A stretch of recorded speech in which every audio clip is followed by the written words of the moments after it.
of the series that we have been working on having to do with the message of the prophets of Israel.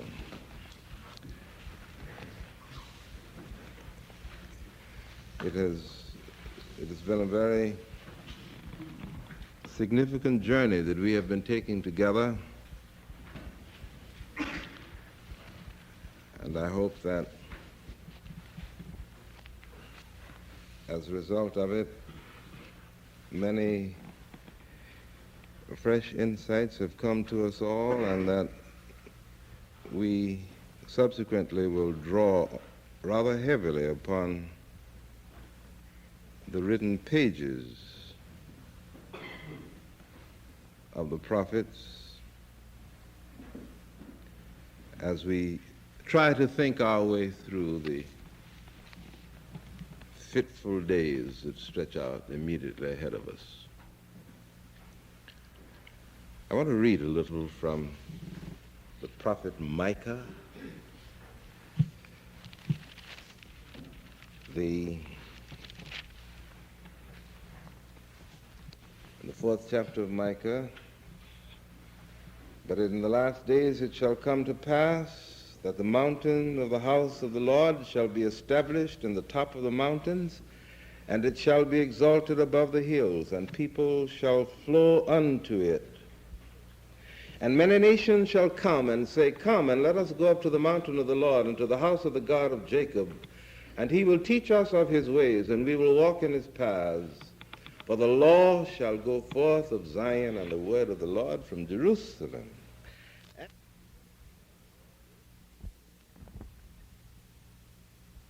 Locate that in one of the other prophets. I read it to you a few weeks ago. Well, I see. I'll say who he was a little later. But they shall sit every man under his vine and under his fig tree, and none shall make them afraid, for the mouth of the Lord of hosts has spoken it. Every man under his vine and under his fig tree. There's a passage you may recall from your history that it was quoted by George Washington when, on the occasion of his inauguration as President of the United States, a synagogue, a Jewish synagogue,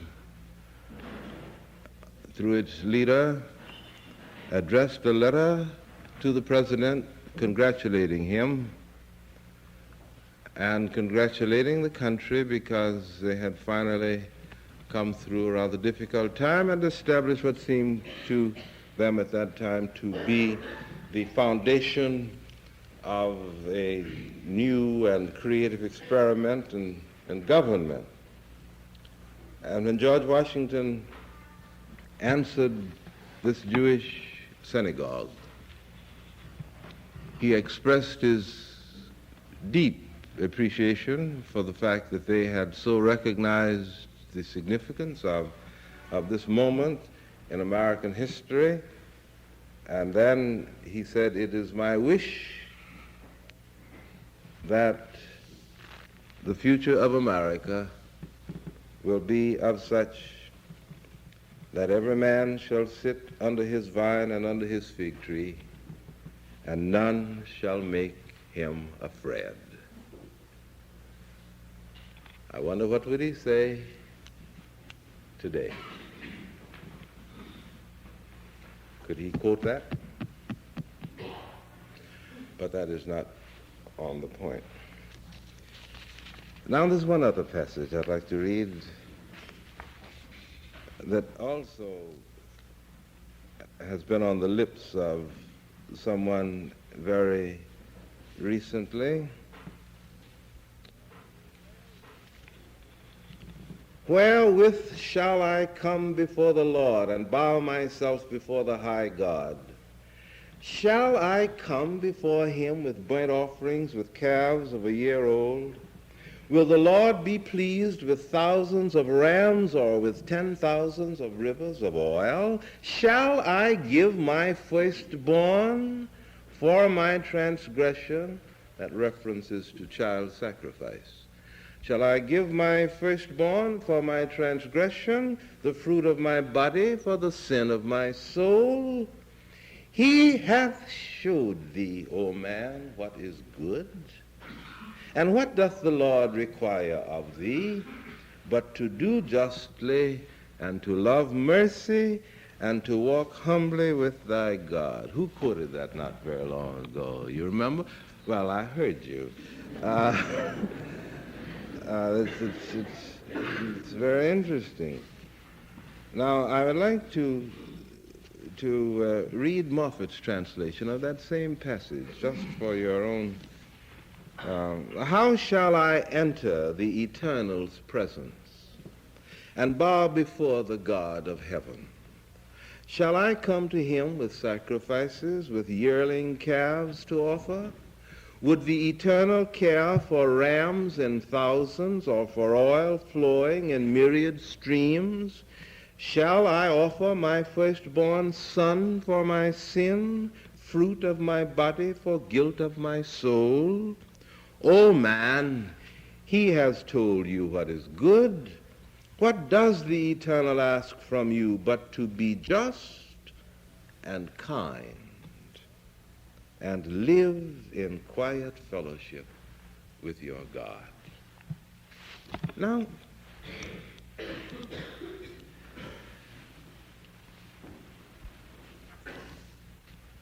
the prophet Micah was a contemporary, a younger contemporary of Isaiah. And he was a bit like Amos because he was a country boy. And Isaiah, of course, was city bred. And if you bear that in mind as you read the prophets,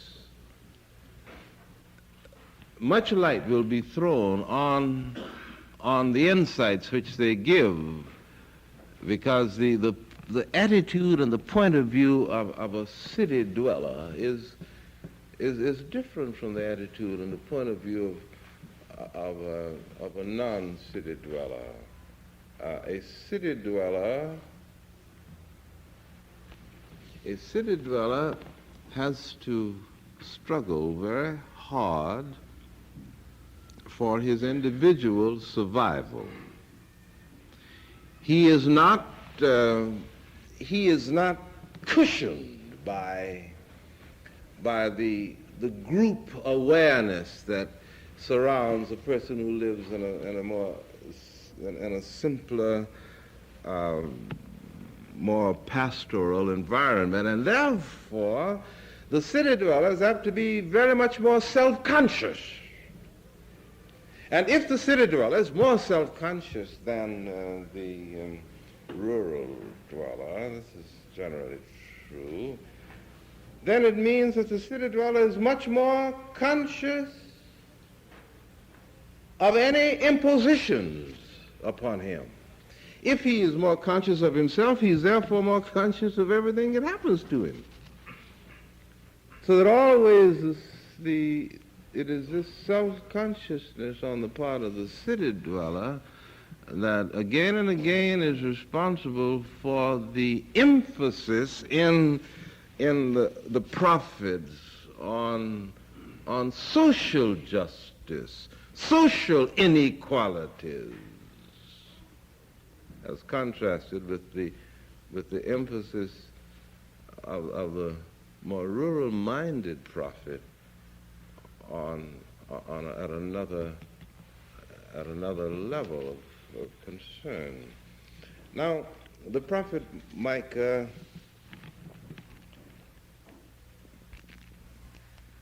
believed that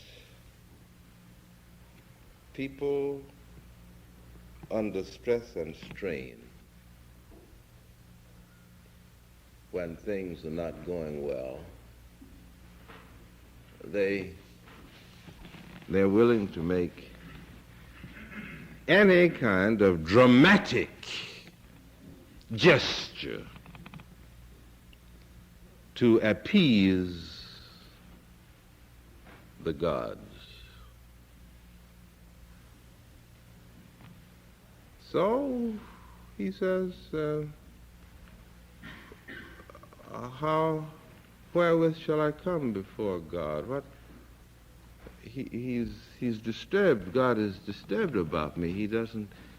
He's not kindly disposed because I have not been just. I have not been, he lists all the things. So can I placate him with offerings? Offerings? Even 10,000 rivers of oil, or if I sacrifice my own child, would that satisfy him? It suggests something very interesting that I just wanted to look at for a second, and that is that for the most part the human beings, even then and now, have not grown very much in the quality of their religious experience. It's very hard to get beyond the stage of superstition in religion. Just straight superstition. Do you believe that?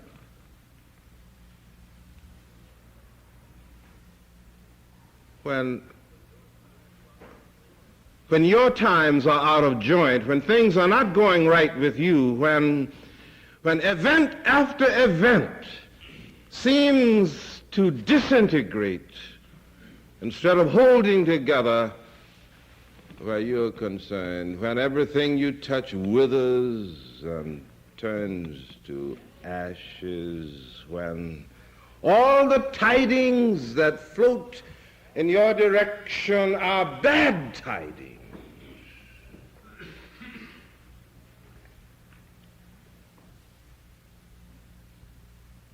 your temptation is to try to placate the forces that you think control that. Isn't that true? You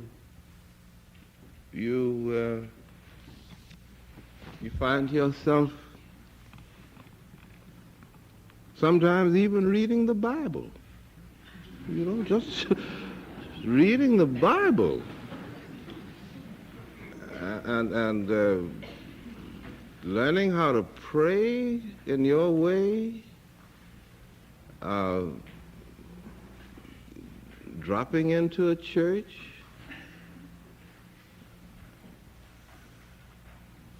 superstition.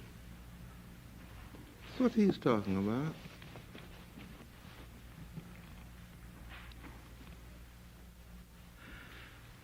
Now, that's a superficial way to look at that, of course. And I do not mean to be ungracious. It suggests, however, that there is a recognition when we turn in times of distress to something that is more stabilizing than anything that we know. There's a recognition that life is not completely without morality, and if we can, that the thing that we relate what has happened to us in terms of our private character, that's back of that. And it has taken the human race hundreds and thousands of years to move beyond that check and balance attitude, the beyond the attitude of reward and punishment, and even Micah isn't quite beyond that, you see, for he insists that what does God require but to do justly. And what is justice? It's still in the category, you see, in that initial statement of reward and punishment, of balance. One of the earliest of American social philosophers, the man who first wrote in the field of sociology in America, gave a definition for justice that has remained a part of the lore of sociology, if not its insight, for a long time, and that is that justice is the artificial equalization of unequals. Now, think about it. Just the artificial equalization of unequals, where there is inequality, it is built up so that it balances something over here. Where there is inequality that moves up this way, it is shaved down so as to fill in the gap over here. Now, the concept has had a very interesting development. For at one time, in all human relations, as far as Jehovah was concerned, there was the insistence on the part of the prophets that God, that Jehovah, permitted, yea, blessed and endorsed an attitude which says that if I am injured by someone, then I am at liberty to injure my injurer to the limit of my strength and ability and his endurance.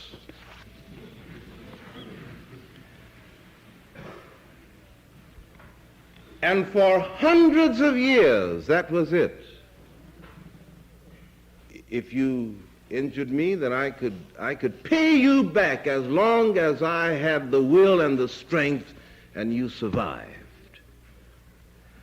And then there was a shift, a growth, a whole new process, and we see it emerging in some of the codes.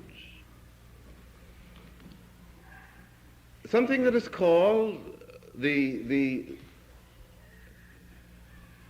lex talionis, they call it. It's the eye for an eye and the tooth for a tooth doctrine. If I put your eye out, then you may put my eye out. You see, that is a great advance over this other one, you see. That if you put my eye out, then I can do everything to you as long as I have the strength and ability. But the lex talionis moves up a step, you see, that a great step, long stride. It represents a whole growth of maturity of the human spirit, a deepening of an awareness of the meaning of life in terms that extend beyond the event in which human beings are involved. So an eternal note begins to appear in human relations. So under this lex talionis, this balance, I will do to you what precisely you have done to me. Now,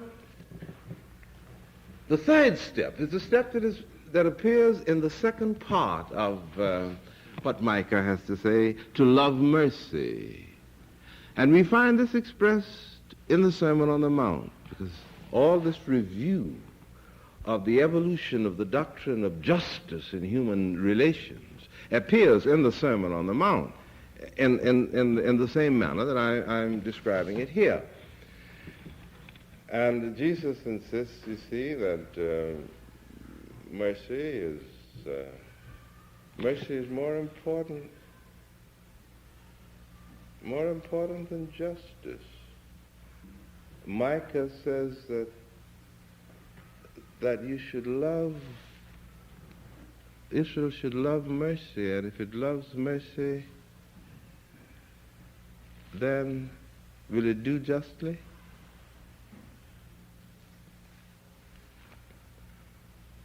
Or is mercy something that is in another category completely from justice? Under what conditions do you regard yourself as acting mercifully towards someone? Let's just think about it. In your own experience, when you have done a merciful deed, what kind of deed is it? Is it one in which you could have been destructive, but you weren't, and you congratulate yourself because of your self-control? Is that being merciful? When you are merciful, what happens to the person who is on the receiving end of your mercy? Maybe that's the way we should look at it. Let's think about it now. What kind of test, as seen through the eyes of the person who experiences your mercy, does it inspire ill will and contempt in him? Does it make him feel that it would be very much better if you had been unmerciful? Because then at least he would have had his self-respect intact. Is that what it means? Is there a difference between being merciful and being kind? Or are they one and the same thing? What about it? When you're kind, what are you? Is there ever an element of obligation in kindness? Can you be kind to someone because you are under some obligation to be kind to them? Or is there in kindness always the element that is stripped of all obligation? What about it? So that when I'm kind, it is as when I'm merciful. Is it? That I confer upon the other person gratuitously, without obligation, the gracious act. Does kindness, does mercy mean dealing with individuals as if they were yourself?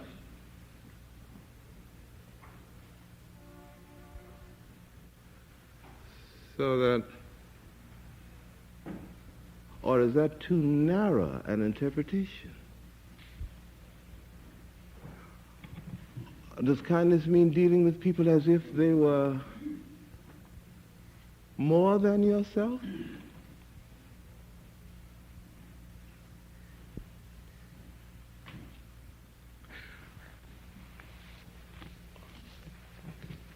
Or is kindness surrounding your relationship with little or big deeds that are gratuitous and obligation-free and responsibility-free, so that when I do this thing, not only is it true that I do not bind the recipient, but I release the recipient. Is that what we mean by it?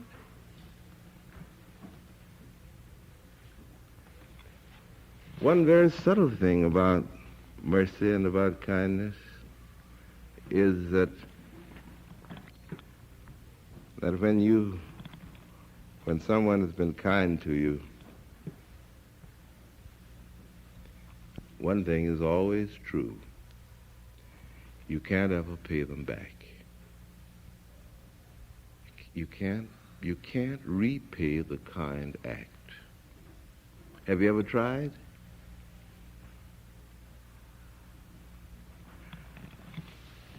Because you see, you can't establish any basis for measurement.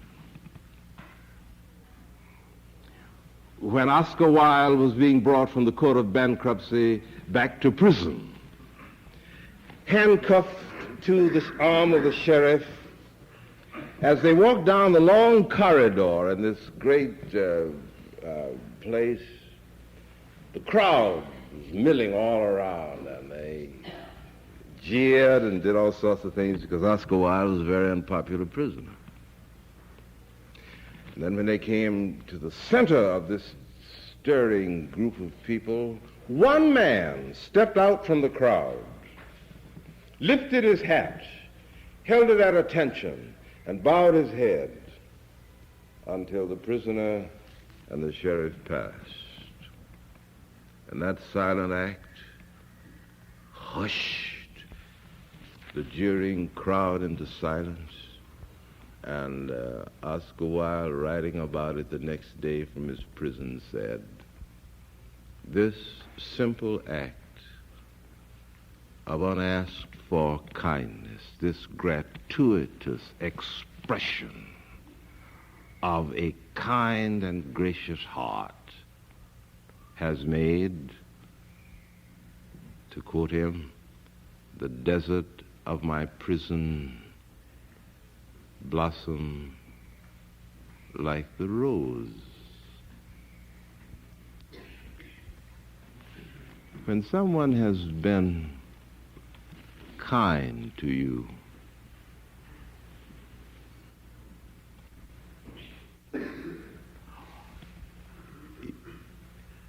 you can't repay it. And that is why there is something that has the element of the eternal about kindness. For invariably, at long last, the kind act of which I have been a recipient multiplies itself in my spirit and expresses itself in this way and that way and the other way in a wide variety of relations that are not tied up at all with the individual who was kind to me. Now, so the prophet Micah says, if you want to be pleasing to God, he said to his people, don't waste time with burnt offerings. Don't waste time making sacrifices of rivers of oil. Don't bow down before Jehovah and say all these things. There's only one thing that you need to do. Deal with your fellow men justly, and to be sure that there was clear understanding as what he meant by that kind of justice, he said, and to do it justly as men who love mercy, as men who are kind, so that you go around releasing people from prison in the way you deal with them.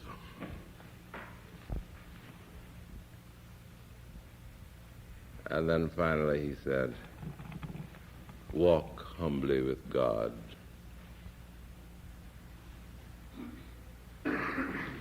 Humbly with God. Just one word about that. How do you walk humbly with God? How do you? How do you walk humbly with anybody?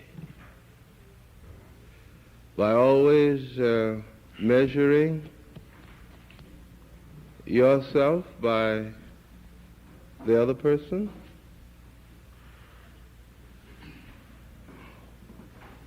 Or by pretending that you are really worse than you are, you know. I remember when I was a boy, a rather elderly lady in the presence of my grandmother said something very nice about me, about the little speech that I had made in the Children's Day cantata.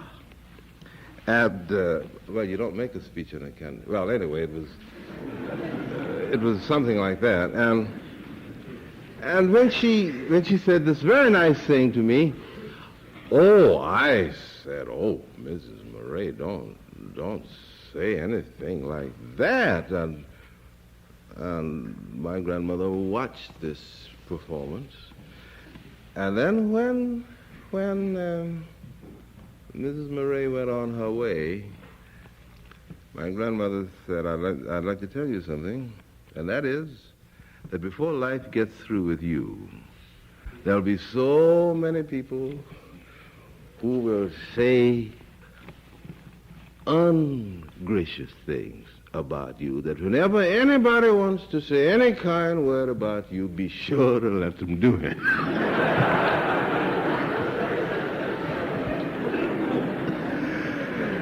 And stop pretending that you don't enjoy it.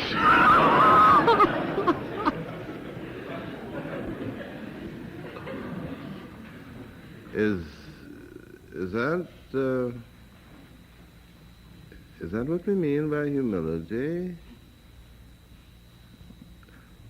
Always selling oneself at a discount in the open market? Is that humility? Or is that arrogance, pride, conceit, gripped by the deep notion that you can outsmart life? Interesting. But is humility understanding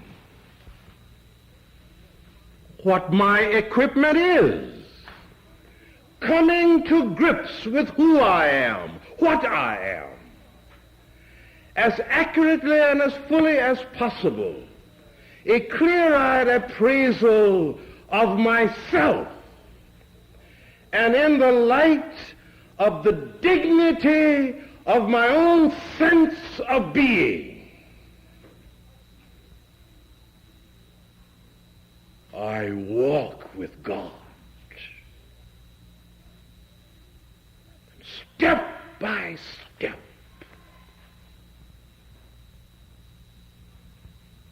He walks with me.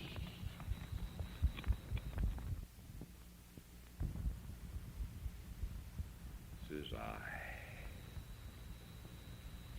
with my weaknesses and my strengths, with my abilities and my liabilities. This is I, a human being, myself. And it is that God salutes, so that the more I walk with Him and He walks with me, the more I come into the full-orbed significance of who I am and what I am. That is to walk humbly with God. What does God require of thee then, O Son of Man? To do justly, to love mercy, and to walk humbly with thy God. And that perhaps is the meaning of religion. Certainly it is the meaning of the good life.